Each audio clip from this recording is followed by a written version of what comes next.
Me llamo Louise y tengo 32 años. Trabajo como terapeuta especializada en traumas en Boston. Hace 7 años, la noche de mi cumpleaños número 25, mi vida cambió para siempre.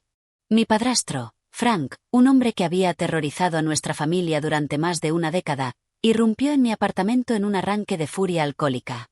Me dislocó el hombro de un golpe, y mientras yo me desplomaba en el suelo, mi madre simplemente se quedó mirando. Antes de contarte cómo esa noche aterradora transformó mi vida, dime desde qué ciudad me estás viendo y suscríbete si quieres escuchar más historias sobre cómo superar la adversidad. Mi infancia fue relativamente tranquila, hasta que cumplí 8 años. Fue entonces cuando mi padre biológico murió de un cáncer de pulmón agresivo, dejándonos a mi madre, Diane, y a mí, solas para enfrentarnos a la vida sin él. Durante 4 años fuimos solo las dos en nuestra pequeña casa de las afueras de Boston. Mamá trabajaba en 2 empleos para mantenernos a flote. Y aunque llegaba agotada, siempre encontraba tiempo para mí. Los viernes hacíamos noches de cine, los fines de semana horneábamos galletas y nunca se perdió un solo evento escolar. Aquellos años fueron duros, pero nuestro vínculo se fortaleció con cada dificultad. Todo cambió cuando cumplí 12. Mamá conoció a Frank en el banco donde había empezado a trabajar como cajera. Él era el director de la sucursal, un hombre aparentemente respetable, con un empleo estable y una buena posición económica. Recuerdo perfectamente la primera vez que lo llevó a casa a cenar. Llegó con un ramo de flores para mamá y un libro de astronomía para mí, porque había escuchado de ella que me fascinaban las estrellas. Frank era encantador, atento y parecía genuinamente interesado en conocerme. Al principio yo estaba distante, todavía extrañando a mi padre, pero Frank no me presionaba. Se lo tomaba con calma, me incluía en sus salidas al zoológico o al museo. A los 6 meses le propuso matrimonio a mamá y se casaron cuando yo tenía 13 años. La boda fue pequeña pero elegante, justo como ella quería. Frank tenía dinero, mucho más del que estábamos acostumbradas, y nos mudó a su espaciosa casa colonial en un barrio de clase alta. Yo tenía mi propia habitación, con un ordenador nuevo y estanterías para mis libros. Durante los primeros meses, todo parecía perfecto. Los cambios fueron sutiles al principio. Frank insistió en manejar todas las finanzas, convenciendo a mamá de cerrar su cuenta personal y fusionar todo con la de él. Sus argumentos parecían lógicos. Era más eficiente, se ahorrarían comisiones, ahora eran una familia. Mamá aceptó casi sin dudar, quizás demasiado ansiosa por creer que había encontrado seguridad otra vez. Después vinieron las opiniones sobre las amistades de mamá. Karen era demasiado chismosa. Susan era mala influencia con su discurso de divorcio. Jennifer gastaba en exceso y podría contagiarle ese hábito. Poco a poco, el círculo social de mamá se fue reduciendo. Las llamadas se hicieron menos frecuentes, las visitas casi desaparecieron. Yo también noté cómo mamá cambiaba. La mujer que solía cantar mientras cocinaba ahora se movía en silencio por la cocina. Consultaba a Frank antes de comprar cualquier cosa, incluso algo pequeño. Su ropa colorida fue reemplazada por prendas conservadoras que él consideraba adecuadas. Y dejó de pintarse con aquel labial rojo que tanto le gustaba. La primera vez que vi la furia de Frank tenía 14 años. Mamá había comprado un vestido sin consultarle. No era caro, solo un vestido sencillo para un picnic del trabajo, pero Frank explotó. No la golpeó, no esa vez, pero lanzó su plato contra la pared, haciéndolo pedazos y dejando la salsa escurriendo por el papel tapiz color crema, como si fuera sangre. La llamó irresponsable, derrochadora, ingrata. Mamá se disculpó una y otra vez, devolvió el vestido al día siguiente y nunca más volvió a comprar sola.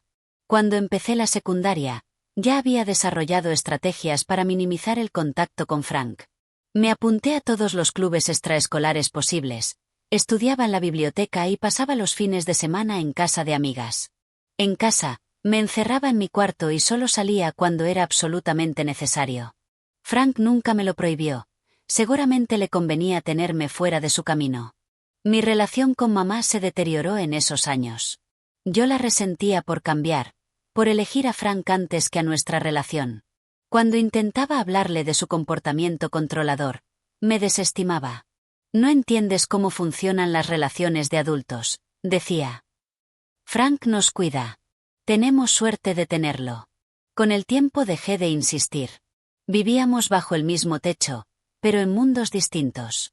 En mi penúltimo año de instituto, la encontré maquillándose un moretón en la mejilla. Dijo que se había golpeado con la puerta en la oscuridad, pero no pudo mirarme a los ojos. Ahí supe con certeza que Frank había pasado de la violencia emocional a la física. Le rogué que lo dejara. Ella se negó, asegurando que había sido un error, que estaba estresado por el trabajo. Yo sabía la verdad, pero con 16 años me sentía impotente ante alguien que no quería ayudarse a sí misma. Los 2 años siguientes fueron un delicado baile entre la evitación y la preparación. Mantener notas perfectas se convirtió en mi salvación. La educación sería mi boleto de salida. Busqué universidades lejos de casa, apliqué a todas las becas posibles y trabajé en una librería para ahorrar. Frank parecía satisfecho con mis logros académicos, viéndolos como un reflejo de su buena paternidad, y en gran medida me dejaba tranquila. Mamá, en cambio, se iba apagando poco a poco. Ya no era la mujer vibrante que había sido, sino apenas una sombra de sí misma. Cuando llegó mi carta de aceptación de la Universidad de Boston, junto con una beca generosa, sentí que por fin podía respirar. Sorprendentemente, Frank se mostró de acuerdo, quizás porque mis logros lo hacían quedar bien en la comunidad, o porque le convenía tenerme fuera de la casa. Mamá parecía dividida entre el orgullo y el miedo. La noche antes de irme a la universidad, entró en mi cuarto cuando Frank ya dormía. «Estoy orgullosa de ti», me susurró, sentándose en mi cama como cuando yo era niña. «Vas a lograr cosas maravillosas». Había en su voz una mezcla de tristeza y anhelo que me rompió el corazón. «Vente conmigo», le dije de pronto. «Podemos alquilar un piso en Boston. Tú encontrarías un trabajo». Ella negó con la cabeza, con esa expresión resignada que se le había vuelto habitual. «Esta es mi vida ahora, Louise. Pero la tuya no tiene por qué ser así. Prométeme que vas a construir una vida buena, pase lo que pase». A la mañana siguiente, Frank nos llevó a Boston en un silencio tenso. Subió mis cajas al dormitorio, interpretando a la perfección el papel de padrastro ejemplar delante de mi compañera de cuarto y sus padres. Cuando llegó la hora de irse, mamá me abrazó fuerte y me susurró al oído: «Te quiero». Frank, en cambio, apenas me dio una palmada en el hombro y un cheque para emergencias. Nunca lo cobré. Mi primer semestre en la universidad fue como salir de una cueva oscura hacia la luz. Hice amistades que no sabían nada de mi vida en casa, me uní a grupos de estudio e incluso probé en el equipo de debate. Mi compañera de cuarto, Zoe, estudiaba periodismo y me presentó a su grupo de amigos eclécticos. Por primera vez en años, me sentía normal, libre de la tensión constante de vivir con Frank.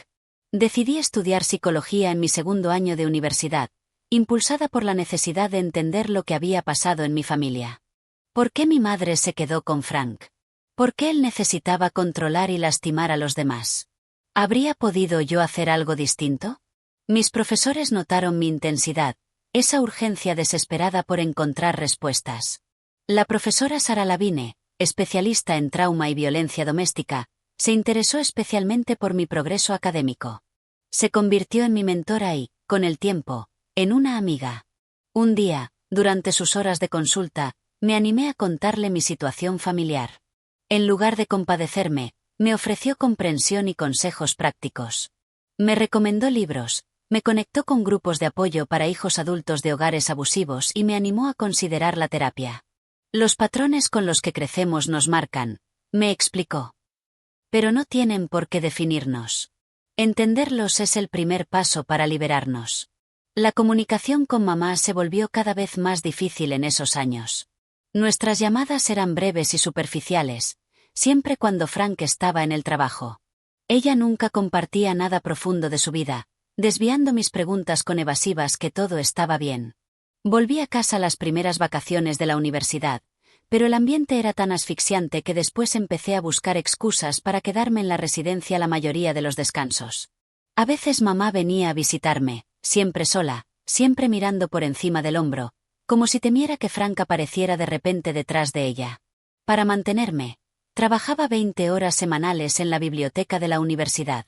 El ambiente tranquilo y ordenado me resultaba terapéutico, y mi jefe era flexible con mis horarios de clases. Estaba decidida a ser independiente económicamente, a no depender jamás del dinero de Frank. Vivía con austeridad. Compraba ropa de segunda mano y aprendí a cocinar comidas baratas y saludables en la cocina del dormitorio. En mi tercer año conocí a Eric, en la clase de psicología anormal. Estudiaba para ser trabajador social clínico, con una gran pasión por ayudar a jóvenes en riesgo. A diferencia de los pocos chicos con los que había salido antes, Eric era paciente y perceptivo. Notaba cuando ciertos temas me incomodaban y nunca me presionaba para decir más de lo que yo estaba lista para compartir. Poco a poco, le fui revelando mi historia, tanteando sus reacciones con pequeños detalles antes de confiarle todo. Tu madre necesita ayuda, me dijo después de escucharme. Pero tú también. Tener un padre o madre en una relación abusiva te afecta, incluso a la distancia. Con su apoyo, comencé terapia en el centro de consejería de la universidad. La doctora Melissa me ayudó a trabajar mis sentimientos contradictorios de amor, enojo y culpa hacia mamá, así como el miedo y resentimiento que sentía hacia Frank. Lentamente entendí que no podía salvar a mi madre si ella no estaba lista para irse. Pero sí podía construir mi propia vida sana. Me gradué summa cum laude, con la profesora Lavigne escribiendo cartas de recomendación brillantes para mis programas de posgrado. Mamá asistió a la ceremonia, sentada sola en el público, mientras Frank alegaba una emergencia de trabajo. Se veía mayor de lo que era, con el cabello castaño ya entrecano y la postura encorvada, como si siempre esperara un golpe. Después fuimos a cenar, solo ella y yo, a un pequeño restaurante italiano cerca del campus. Siempre supe que harías algo especial, me dijo, sonriendo de verdad por primera vez en años. Tu padre estaría tan orgulloso de ti. Le tomé la mano sobre la mesa. Me voy a quedar en Boston. Encontré un apartamento y un trabajo en un centro comunitario de salud mental. Puedes visitarme cuando quieras. Quedarte el tiempo que necesites. Ella apretó mi mano, pero enseguida la soltó para juguetear con la servilleta. Lo intentaré. Solo que las cosas están muy ocupadas con el trabajo de Frank y la casa. Su voz se fue apagando, como temiendo prometer algo que no podría cumplir. Nos despedimos con un abrazo fuerte y planes inciertos para el verano. Mientras veía alejarse su taxi, me preguntaba si algún día volvería a recuperar a mi verdadera madre. Tras la graduación, me instalé en un apartamento de una habitación en Somerville, en una casa victoriana reformada, a pocos minutos en metro del centro de Boston. La renta ajustaba al límite mi presupuesto, pero tener un espacio seguro valía cada centavo. Mi trabajo en el Riverside Community Mental Health Center era básico. Ayudaba a los terapeutas con papeleo y a veces asistía a sesiones de grupo. El sueldo era modesto, pero la experiencia era invaluable, sobre todo mientras cursaba mi máster a tiempo parcial en psicología clínica. 6 meses después recibí un mensaje inesperado de Eric. Nos habíamos separado amistosamente antes de graduarnos, enfocados en nuestras carreras y conscientes de lo difícil que sería mantener una relación a distancia, ya que él se había mudado a Chicago. El mensaje era breve. Había conseguido un nuevo trabajo en Boston y quería invitarme a un café para ponernos al día. Ese café se convirtió en cena, y después en citas frecuentes. Eric había madurado, más seguro de sus habilidades y con sus metas claras. Ahora trabajaba en una organización sin fines de lucro que ofrecía consejería a familias de bajos recursos, especialmente a las afectadas por la adicción. Nos reencontramos con naturalidad, esta vez más conscientes y comunicativos que en la universidad. Una noche, durante una videollamada con mamá, noté un moretón amarillento desvaneciéndose alrededor de su ojo derecho. Cuando pregunté, ella movió la cámara nerviosamente y dijo que se había caído por las escaleras cargando la ropa. La explicación sonaría plausible si no fuera por la forma en que sus ojos se movían, como si confirmara que Frank no estaba cerca. Mamá, le dije con suavidad, sabes que puedes decirme lo que sea, ¿verdad? Si algo pasa, puedo ayudarte. Todo está bien, cariño, insistió, forzando una sonrisa que no le llegaba a los ojos. ¿Cómo va tu nuevo proyecto en el trabajo? Ese cambio brusco de tema era típico. Decidí no presionarla, pero empecé a llamarla más seguido y en distintos horarios, con la esperanza de encontrarla en un momento seguro. También busqué orientación en Catherine, una colega especialista en violencia doméstica. Sin mencionar el caso de mamá, le hice preguntas generales sobre cómo suele escalar el abuso y qué recursos existían para las víctimas. El momento más peligroso es cuando intentan irse, me explicó en una comida. Es cuando el abusador siente que pierde el control, y ahí suele intensificar la violencia. Cualquier plan de escape debe priorizar la seguridad por encima de todo. Comencé a investigar refugios en el área de mis padres, guardando direcciones y números en un documento con contraseña en mi ordenador. También miré opciones legales, órdenes de alejamiento, grupos de apoyo, sabiendo que nada de eso serviría si mamá no daba ese primer paso aterrador. 3 meses antes de mi 25º cumpleaños, mamá me llamó mientras cenaba con Eric en mi apartamento. Su voz temblaba, apenas audible. Encontró el folleto, susurró. ¿Qué folleto? Pregunté, aunque ya lo sospechaba. El del centro de mujeres. El que me enviaste por correo. Revisó mi bolso.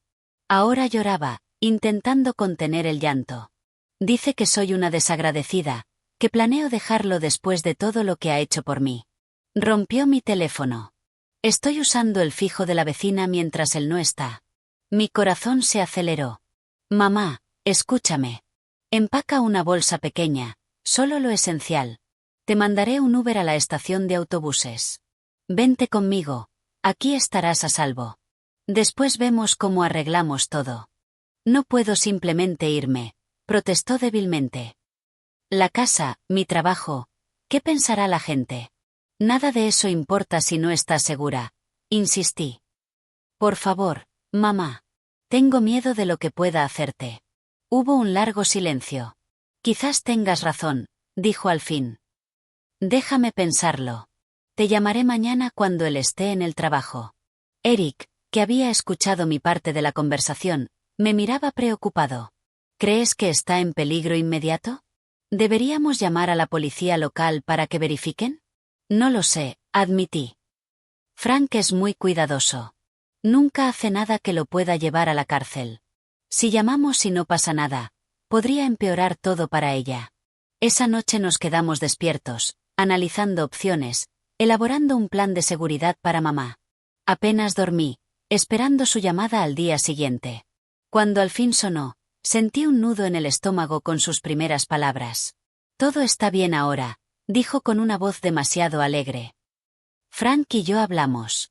Estaba preocupado por la gente negativa que me influenciaba. Vamos a empezar terapia de pareja. Escuché la mentira en cada sílaba. Podía imaginar a Frank a su lado, vigilando cada palabra. Mamá, ¿estás segura? ¿Sabes que puedes decirme sí? Claro que estoy segura, me interrumpió. Ah, Frank quiere saludarte. Antes de que pudiera protestar, su voz se escuchó en el altavoz, suave y controlada como siempre. Louise, qué gusto saber que sigues en contacto con tu madre.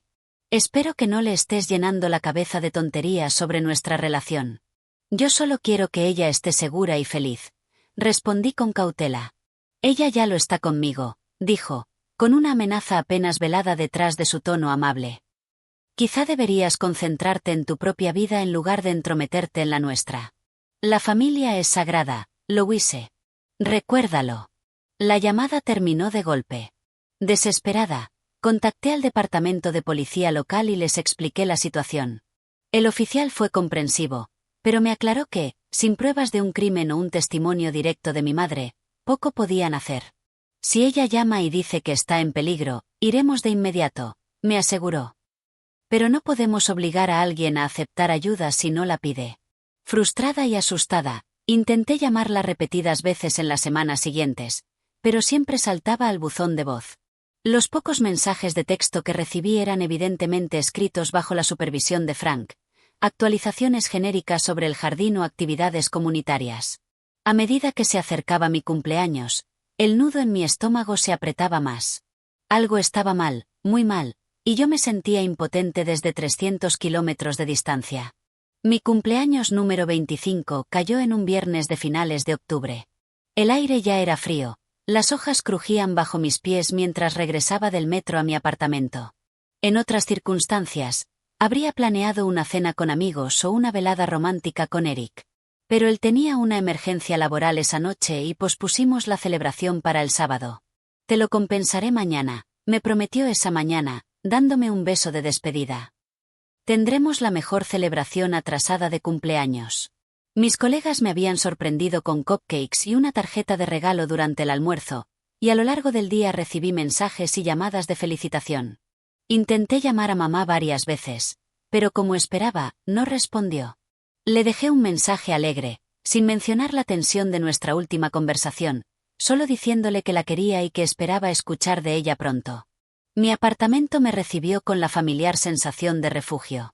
Estaba en el tercer piso de una casa de estilo victoriano, con techos altos, suelos de madera y grandes ventanas que dejaban entrar la luz.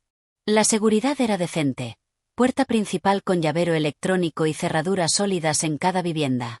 Lo había amueblado con cosas de segunda mano, plantas y artículos de psicología enmarcados que me inspiraban. Era pequeño, pero se sentía seguro. Un santuario frente al caos de mi infancia.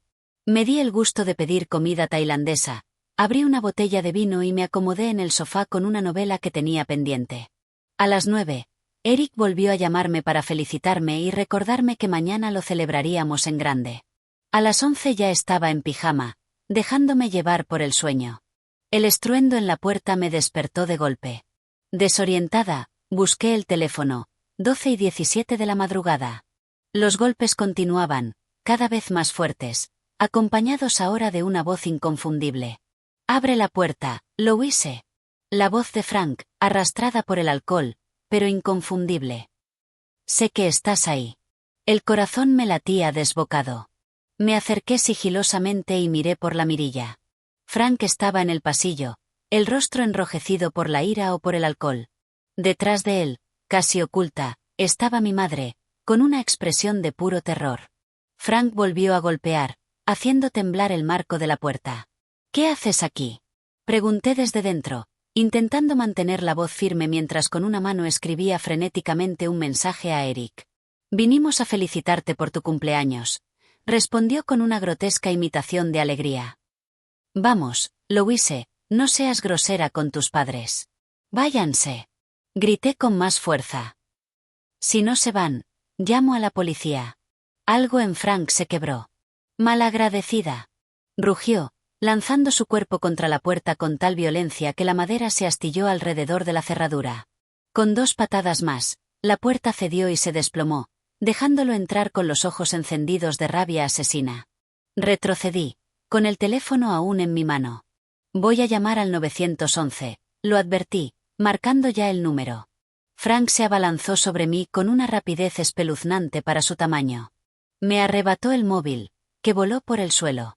Antes de que pudiera reaccionar, me agarró del cabello, tirando con tanta fuerza que el dolor me atravesó el cuero cabelludo como fuego.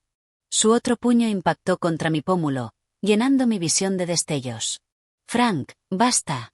La voz temblorosa de mi madre desde la puerta. «La estás lastimando». Él la ignoró. Me arrastró del cabello por la sala y me estampó contra la pared. Mi cabeza golpeó el yeso, dejándome aturdida. Intenté defenderme, arañándole la cara, dándole patadas, pero Frank me superaba por casi 50 kilos. «Mamá, ayúdame», grité, mirándola fijamente por encima del hombro de él. Ella permaneció inmóvil, con las manos tapándose la boca, paralizada por el horror. «Por favor, mamá». Frank me giró bruscamente, agarró mi brazo derecho y lo retorció hacia arriba con una fuerza brutal. Sentí un chasquido repugnante. El hombro se me había dislocado. El dolor fue tan desgarrador que mi visión se redujo a puntos de luz en un mar de oscuridad. Un grito visceral me salió del alma. «Esto pasa cuando intentas destruir a una familia», me siseó al oído, con su aliento apestando a whisky. «Esto es lo que te mereces». Me volvió a estrellar contra la pared, esta vez sobre el hombro herido. El dolor era insoportable, nauseabundo. Sentí como algo se quebraba en mis costillas cuando me golpeó de nuevo en el costado. Otro puñetazo en la sien me lanzó al suelo. Entre la vista nublada, alcancé a ver mi teléfono a pocos centímetros. Con las últimas fuerzas, extendí la mano izquierda y presioné 3 veces rápidas el botón de emergencia.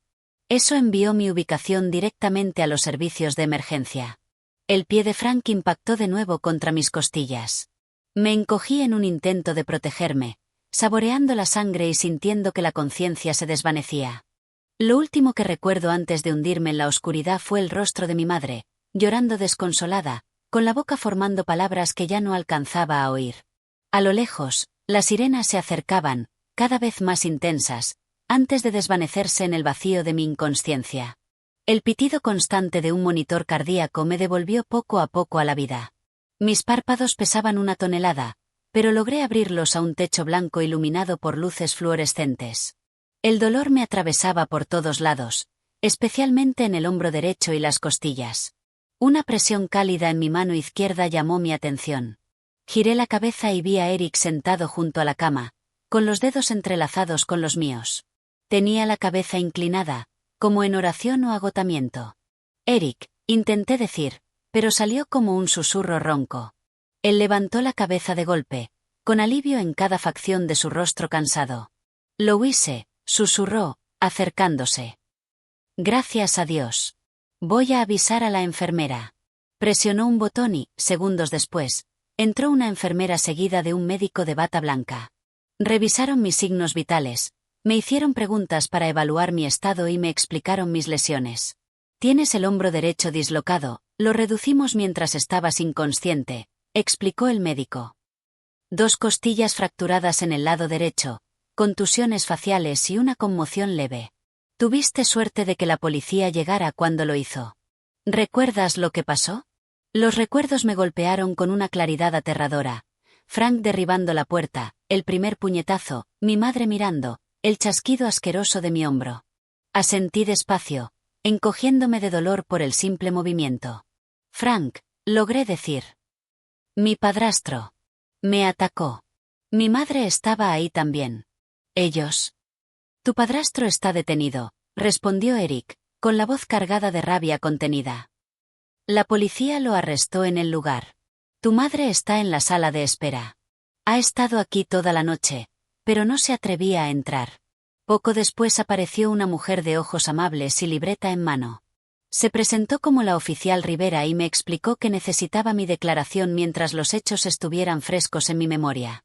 Con Eric apretándome la mano, relaté todo, desde los golpes en la puerta a medianoche hasta perder la consciencia con las sirenas de fondo. Tenemos a tu padrastro detenido por allanamiento, agresión y lesiones, confirmó Rivera. Tu llamada de emergencia registró parte del ataque, y la entrada forzada es evidente. Tus heridas y el informe médico respaldan el caso. La pregunta ahora es, ¿quieres presentar cargos? Sí, respondí sin dudar. Quiero que lo procesen con todo el peso de la ley. Rivera asintió. Bien. Con demasiada frecuencia. En estos casos las víctimas tienen miedo de seguir adelante. Habrá papeleo que firmar cuando estés más recuperada. También hablaremos de una orden de alejamiento. Cuando se fue, Eric me llenó los vacíos de memoria.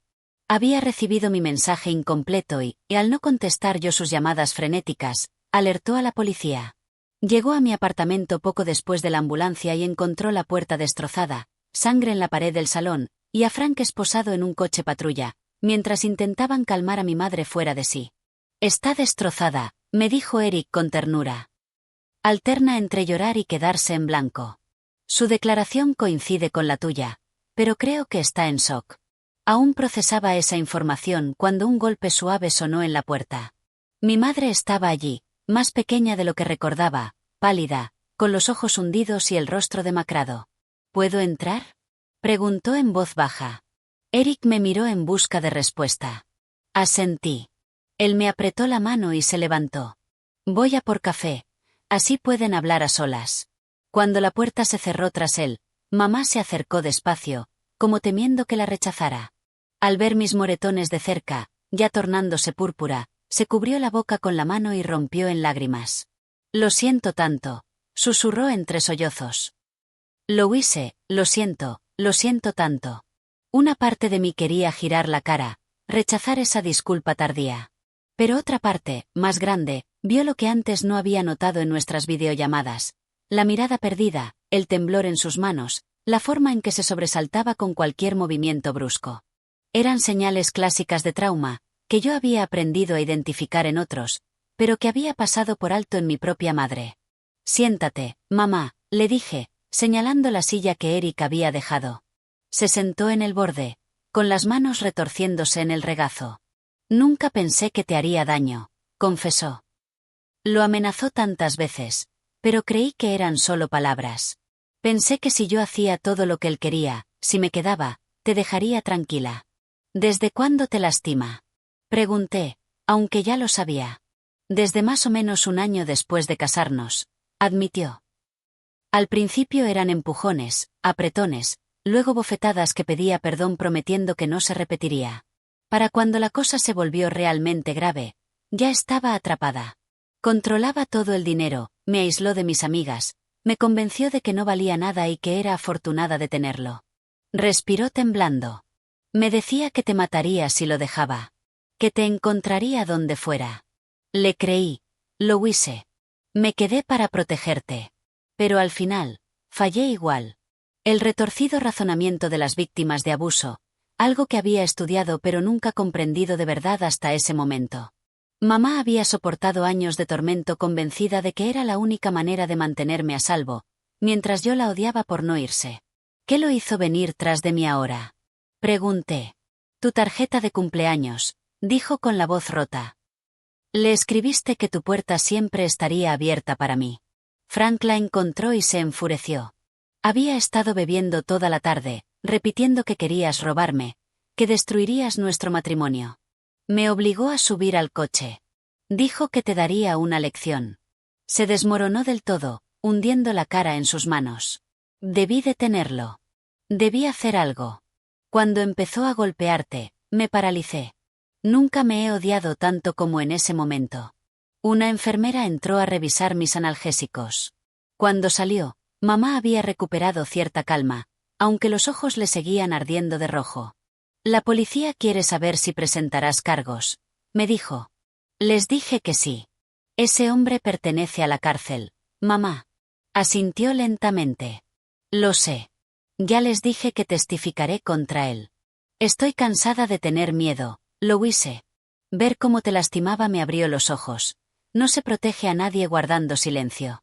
Ese mismo día, mi colega Catherine vino al hospital. Había sabido del ataque por Eric y nos trajo recursos, servicios para víctimas, opciones de terapia, grupos de apoyo. Más importante aún, nos conectó con Jessica, una abogada experta en violencia doméstica. Jessica vino al día siguiente y nos explicó el proceso legal. Frank no ha obtenido fianza, debido a la gravedad del ataque y el riesgo de fuga, nos informó. El fiscal lo está acusando de múltiples delitos graves. Con tu testimonio, el de tu madre y la evidencia física, tenemos un caso sólido.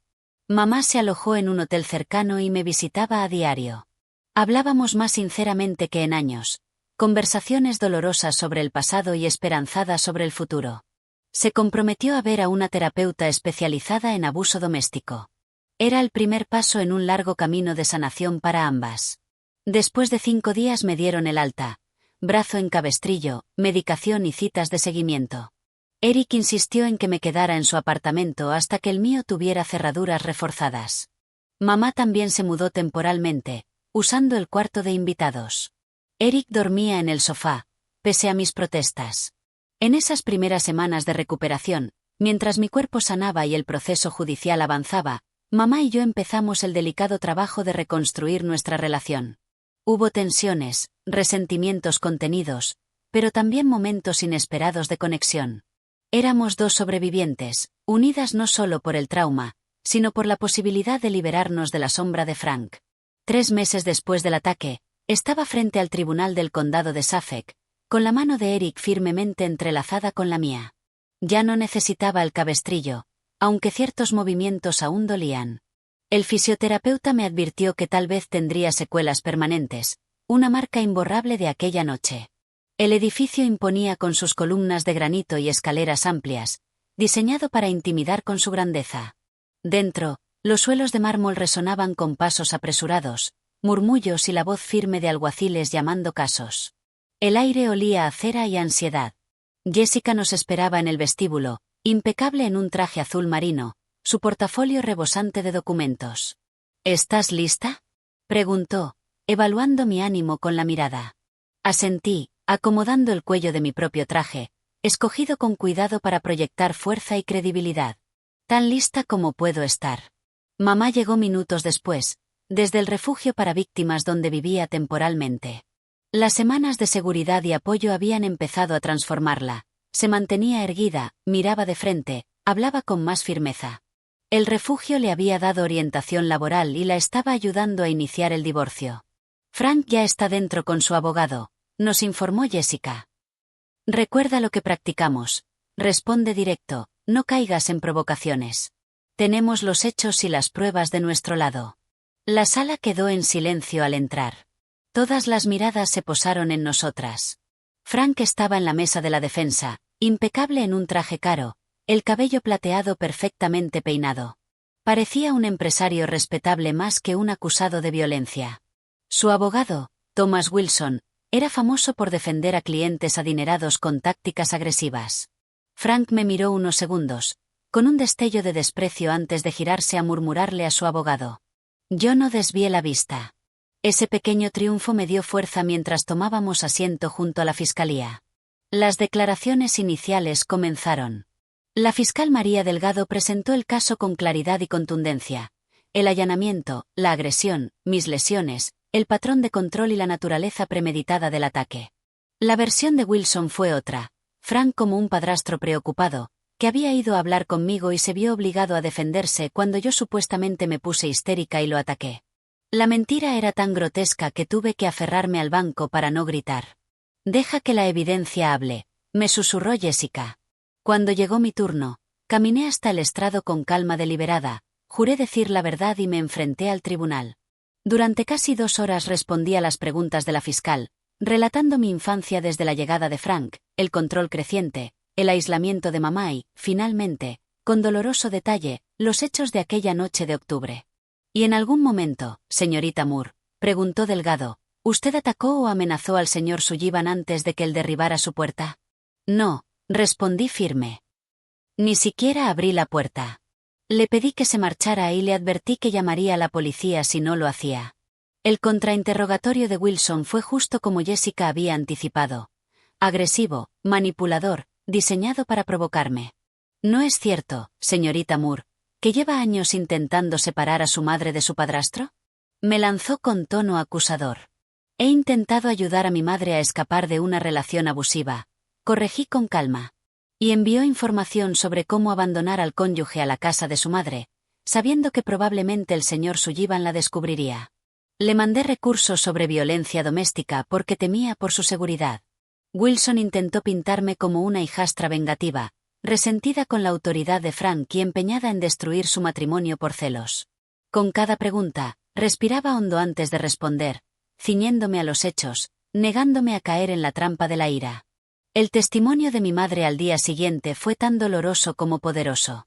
Al principio su voz temblaba al describir 12 años de abusos cada vez más graves, pero poco a poco fue ganando firmeza mientras relataba las amenazas de Frank, el control económico, el aislamiento y, finalmente, la noche en que la obligó a subir al coche para venir a darme una lección. Decía que iba a enseñarle a Louise lo que pasa cuando intentas ponerme en su contra, testificó. Yo estaba aterrada de que la lastimara, pero demasiado asustada para desafiarlo. Cuando empezó a golpearla, me paralicé. Era como ver una pesadilla de la que no podía despertar. Wilson intentó desacreditarla insinuando que estaba mentalmente inestable o que buscaba beneficio económico con el divorcio. Pero el intento le salió mal. Mamá explicó con calma cómo Frank se había asegurado de que no tuviera acceso a dinero, ni crédito a su nombre, ni forma de mantenerse por sí misma. Después se presentó la evidencia médica. Fotografías de mis lesiones, el informe del doctor sobre el hombro dislocado, las costillas rotas, la conmoción cerebral y los moretones en el rostro. El médico de urgencias testificó sobre la fuerza significativa necesaria para causar esos daños. El jurado reaccionó visiblemente a las imágenes, varios de sus miembros mirando a Frank con un asco imposible de disimular. La oficial Rivera y su compañero describieron la escena que encontraron en mi apartamento. La puerta rota, la sangre en la pared, yo inconsciente en el suelo, Frank aún furioso mientras lo esposaban. Se reprodujo la grabación parcial de mi llamada de emergencia. Mis gritos y las amenazas de Frank llenaron la sala, sumida en un silencio sepulcral. Durante la semana que duró el juicio soporté la mirada fría de Frank, negándome a dejarme intimidar. Eric permanecía siempre a mi lado, anclándome. Mis colegas del Centro de Salud Mental vinieron a apoyarme, al igual que la profesora Lavine, que había viajado desde la Universidad de Boston. El último día, durante los alegatos finales, pedí permiso al juez para dirigirme al jurado. Tras consultar con ambas partes, accedió. De pie frente a ellos, hablé desde el corazón. Lo que me ocurrió esa noche no fue un arrebato aislado, sino la culminación de años de control y abuso. Mi padrastro no solo me atacó físicamente. Pasó años destruyendo sistemáticamente la identidad de mi madre, aislándola de todo apoyo, convenciéndola de que su abuso era amor y protección. La violencia doméstica se alimenta del silencio y de la vergüenza. Hoy, al decir la verdad, mi madre y yo nos negamos a seguir calladas. El jurado deliberó apenas 2 horas antes de volver con su veredicto. La sala quedó en silencio total cuando las 4 mujeres se pusieron de pie. En el cargo de allanamiento, declaramos al acusado culpable. En el cargo de agresión con intención de causar daño grave, declaramos al acusado culpable. El alivio me golpeó con tal fuerza que casi me derrumbo. Mamá me apretó la mano con lágrimas desbordando. La fachada de calma de Frank por fin se resquebrajó, su rostro se deformó de rabia cuando los alguaciles se acercaron para llevárselo. En la audiencia de sentencia, 2 semanas más tarde, el juez no mostró indulgencia. Señor Sullivan, usted ha usado su posición de confianza para aterrorizar a su familia durante años. Este tribunal lo condena a 15 años en prisión estatal. Cuando se lo llevaron, sentí que se levantaba de mí un peso tan antiguo que casi había olvidado cómo era respirar libremente. Por primera vez desde los 12 años, podía enderezar la espalda sin miedo a la sombra de ese hombre. 2 años después del juicio, en una mañana luminosa de primavera, me encontraba frente a una pequeña audiencia en la sala comunitaria del Refugio de Mujeres de Boston. Mi cabello, que había cortado tras el ataque, volvía a caer en ondas suaves sobre mis hombros. Las cicatrices físicas habían desaparecido, aunque mi hombro derecho aún dolía en invierno y nunca recuperaría toda su movilidad. Me llamo Louise Moore, comencé, y hoy quiero hablarles del camino de víctima a sobreviviente, y de sobreviviente a mujer que vuelve a florecer. Las mujeres que me escuchaban ya conocían fragmentos de mi historia. Algunas habían asistido a los grupos de apoyo que yo facilitaba. Otras recibían consejería en el Breakthrough Center, la organización que había fundado tras completar mi máster en psicología del trauma. Después del juicio, me lancé de lleno en mis estudios, decidida a transformar mi experiencia en algo que ayudara a otros. Con el apoyo de la profesora Lavine y una beca de una fundación de defensa de víctimas, establecí ese pequeño, pero creciente centro dedicado a reconstruir vidas tras la violencia doméstica. Hace 2 años yacía en una cama de hospital, rota física y emocionalmente, continué. Hoy estoy aquí no porque el dolor haya desaparecido mágicamente, sino porque aprendí a cargarlo de otra manera. La sanación no es una línea recta. Es caótica, irregular. Hay retrocesos y avances, a veces en el mismo día. Mamá estaba en primera fila, con orgullo evidente en su sonrisa. Había vivido conmigo 6 meses después del juicio, asistiendo a terapia 3 veces por semana, poco a poco recuperando su voz y su identidad. Ahora tenía su propio piso cerca del mío y trabajaba a media jornada en una librería, construyendo una vida independiente. Nuestra relación había renacido entre conversaciones difíciles, lágrimas y, finalmente, un perdón genuino. No un perdón para Frank, sino para nosotras mismas, por las veces que no supimos entendernos o apoyarnos en medio de lo imposible. La lección más dura que aprendí, dije mirando al auditorio, es que no puedes salvar a alguien que aún no está listo para ser salvado. Pero sí puedes dejarle un lugar seguro al que acudir cuando llegue el momento. Puedes dejar una luz encendida en la oscuridad. Eric estaba sentado al lado de mamá, y el diamante en mi mano izquierda brillaba cuando gesticulaba. Nuestro compromiso era reciente, una decisión tomada con calma tras muchas conversaciones. Eric había sido paciente, entendiendo que el trauma cambia la forma en que uno se relaciona con la confianza y la intimidad. Nunca me presionó ni me apuró, simplemente permaneció firme mientras yo sanaba. La recuperación física había sido dura. Meses de fisioterapia devolvieron la mayor parte de la movilidad a mi hombro, aunque ciertos movimientos seguían siendo dolorosos. Las pesadillas fueron peores, recreaciones vívidas del ataque que me dejaban empapada en sudor. Pero con terapia y medicación, fueron disminuyendo, hasta convertirse en recuerdos que solo reaparecían en épocas de mucho estrés. El trauma vive en el cuerpo, expliqué al grupo. Nos afecta física, emocional y espiritualmente. Sanar debe abarcar todas esas dimensiones. Yo había practicado lo que predicaba, combinando la terapia tradicional con yoga, meditación e incluso clases de arte. Pintar se había convertido en un desahogo inesperado. Mis intentos amateurs de expresar emociones a través del color y la forma colgaban en mi oficina como recordatorio de ese camino de sanación. Mi madre también había encontrado su propio sendero hacia la recuperación. Tras décadas de ver cómo Frank anulaba sus gustos, había comenzado a redescubrirse. Sus comidas favoritas, sus colores preferidos, su música, sus pasatiempos. Volvió a usar aquel labial rojo intenso que tanto le gustaba, se dedicó a la jardinería, se unió a un club de lectura. Pequeños actos de recuperación que, juntos, formaban una nueva identidad, definida por la elección y no por el miedo. El punto de inflexión en mi sanación, continué, llegó cuando entendí que aferrarme al odio hacia mi abusador me mantenía conectada a él. Al concentrar mi energía en la rabia, le seguía permitiendo controlar mi vida emocional desde la cárcel. La verdadera libertad vino con soltar, no la responsabilidad, sino el poder corrosivo del odio. Ese fue el aspecto más difícil de la recuperación. La rabia parecía justa, protectora, necesaria. Aprender a liberarla sin minimizar el daño sufrido requirió la guía de terapeutas expertos y el apoyo de personas que entendían por experiencia propia. El Breakthrough Center había crecido más allá de mi visión inicial. Ahora ofrecíamos consejería individual, grupos de apoyo, talleres de desarrollo laboral y asistencia con vivienda. Una red de abogados voluntarios brindaba orientación legal. Exclientas regresaban como mentoras, creando una comunidad de apoyo mutuo. Una de esas historias de éxito era Nancy, una mujer de unos 40 años que había asistido a una de mis primeras charlas públicas.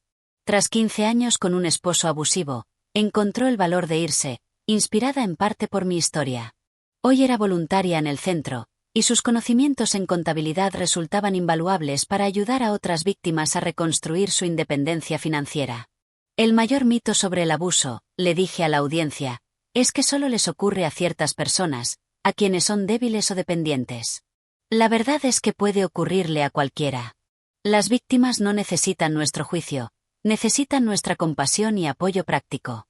Al concluir mi charla, miré los rostros frente a mí. Algunos llevaban cicatrices visibles, otros heridas invisibles pero igual de reales. Cada una de esas mujeres representaba al mismo tiempo una tragedia y un triunfo. Vidas destrozadas por la violencia, pero que se negaban a ser definidas por ella. Mi padrastro nos arrebató muchas cosas a mi madre y a mí, dije, años de paz, la sensación de seguridad, nuestra salud física. Pero fracasó en quitarnos lo más importante, nuestra capacidad de sanar, de amar y de construir algo nuevo a partir de las ruinas. Esa resiliencia está en cada una de ustedes. No es algo especial en mí. Es la capacidad humana fundamental de empezar de nuevo, sin importar cuántas veces nos hayan roto. Los aplausos fueron cálidos, varias mujeres limpiándose lágrimas. Al final se acercaron a compartir sus propias historias y desafíos. Sentí la mezcla familiar de dolor y esperanza que caracteriza mi trabajo. Cada conversación me recordaba que la sanación ocurre en conexión, no en aislamiento. Nos recuperamos a través de ayudar a otros a recuperarse. Esa noche, Eric y yo organizamos una cena íntima en nuestro apartamento. Mamá llevó su famoso pastel de manzana, Catherine vino con su esposo, y la profesora Lavigne condujo desde la universidad. Rodeada de esa familia elegida, reflexioné sobre lo lejos que habíamos llegado. Un brindis, propuso Eric, levantando su copa. Por Louise, cuyo valor inspira a todos los que la rodean. Negué con la cabeza, alzando mi propia copa. Por todos nosotros. Por elegir el amor sobre el miedo, la conexión sobre el aislamiento y la esperanza sobre la desesperanza. Mientras la conversación y la risa llenaban aquel apartamento, el mismo que había sido escenario de tanta violencia, sentí la verdad de lo que había dicho antes. El trauma te cambia para siempre. No se puede volver a ser la persona que eras antes. Pero con apoyo, determinación y tiempo, se puede construir algo nuevo y significativo con lo que queda. Lo que ocurrió aquella noche, hace ya 7 años, siempre será parte de mi historia. Pero ya no es el capítulo que me define. Es solo una parte de un relato mucho más amplio, sobre resiliencia, compasión y el poder transformador de romper el silencio. Si esta historia te ha tocado de alguna manera, compártela con alguien que pueda necesitar escucharla. Déjame un comentario sobre tus propias experiencias superando la adversidad o recursos que te hayan ayudado en momentos difíciles. Recuerda que al suscribirte y dar me gusta, estas historias pueden llegar a más personas que hoy se sienten solas en su lucha. Gracias por escuchar. Y recuerda, sin importar lo que hayas vivido, la sanación siempre es posible, y nunca estás verdaderamente solo.